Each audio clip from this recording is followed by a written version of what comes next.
Napakaganda pala dito. Ngayon ko lang pinuntahan. Oh, tapos meron pa akong lamesa dito. Yan. Yan. Dito ako mag-exercise.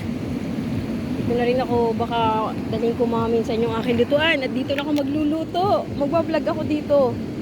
Yung mga lulutuin ko. Halimbawa, yan, ginisang toko na may kamatis. Dadaling ko yung lutuan na binili ko sa Vienna. Ayan, ang ganda-ganda talaga dito. Yan. Yan, dito ako magbablog. Umpisan ko na pamula ngayon. Yan, yan. Ganda dito, oh.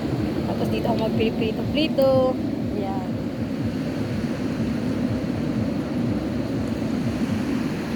Yan. Parang pakiramdam ko'y bumabalik na naman ang aking pagka-creative.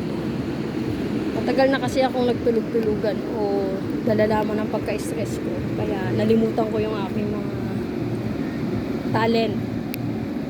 Pinatulog ko yung talent ko.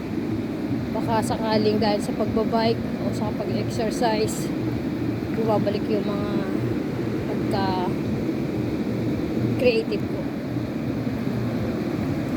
Ewan ko ba, natahimik ang dila ko, nabulol ako. Matagal ko nang gusto magsalita, kumilos, pero parang tinatamad ako. Ngayon lang uli ako nag-umpisa.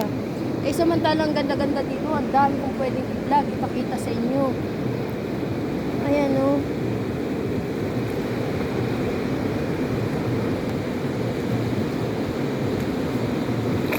Pa.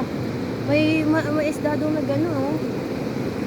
Kaya lang, bawal dito mamingwit. Hindi pwede. Kailangan may license ka. Napakaganda. Ayan, mga guys. Mga kailan, makikita nyo kung paano ko mag-umpisa.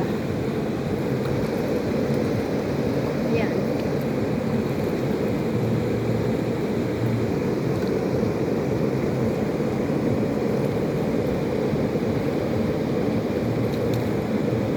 Ganito yata ang lumaki sa ilog.